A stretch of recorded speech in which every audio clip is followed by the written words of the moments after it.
Assalamualaikum warahmatullahi wabarakatuh. Perkenalkan, nama saya Bayu Kurniawan dari kelas Manajemen 19E NPM 19411-043. Di sini saya akan membawakan materi tentang tahap-tahap dalam manajemen resiko.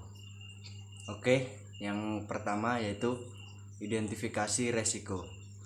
Proses ini meliputi identifikasi resiko yang mungkin terjadi dalam suatu aktivitas usaha. Identifikasi ini secara akurat dan komplit sangat vital dalam manajemen resiko. Salah satu aspek penting dalam identifikasi resiko adalah mendaftar resiko yang mungkin terjadi sebanyak mungkin. Teknik yang dapat digunakan dalam mengidentifikasi resiko antara lain survei, mewawancarai, menginformasi histori, kelompok kerja, dan lain-lain. Yang kedua yaitu analisis resiko. Setelah identifikasi resiko, tahap berikutnya adalah mengukur resiko dengan cara melihat potensi terjadinya seberapa besar severity, kerusakan, dan probabilitas terjadinya resiko.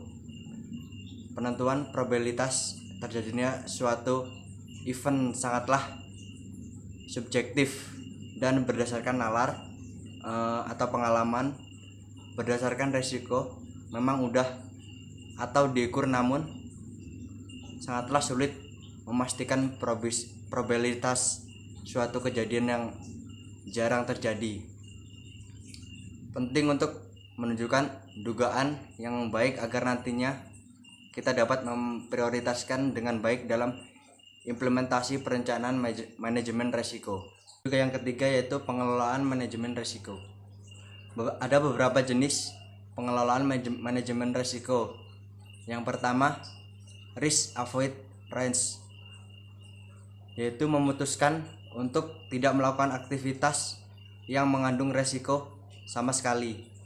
Dalam memutuskan untuk melakukannya, maka harus dipertimbangkan potensial keuntungan dan potensial kerugian yang dihasilkan oleh suatu aktivitas.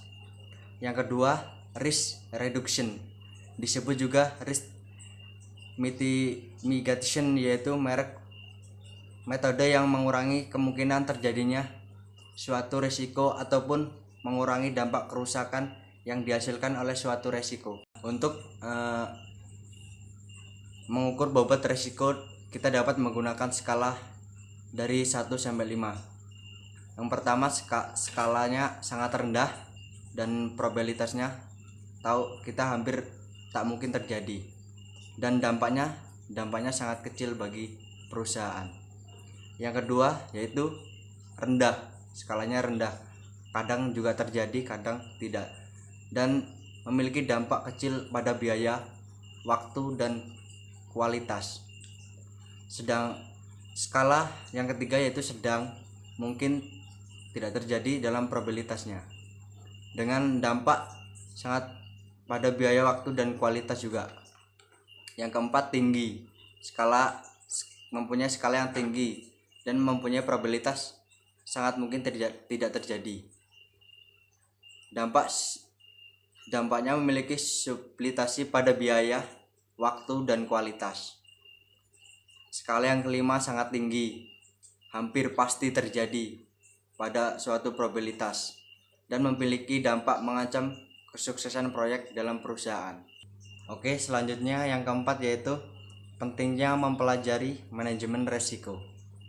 Sebagai anggota organisasi, dapat mengetahui cara atau metode yang tepat untuk menghindari atau mengurangi besarnya kerugian sebagai akibat ketidakpastian terjadi suatu peristiwa yang merugikan. Sebagai saya pribadi, dapat menjadi manajemen risiko yang profesional dari perusahaan dan dapat lebih berhati-hati dalam mengatur kehidupan pribadi sehari-hari. Oke, cukup segitu saja materi yang saya sampaikan. Kurang dan lebihnya saya mohon maaf. Saya Heri. Wassalamualaikum warahmatullahi wabarakatuh.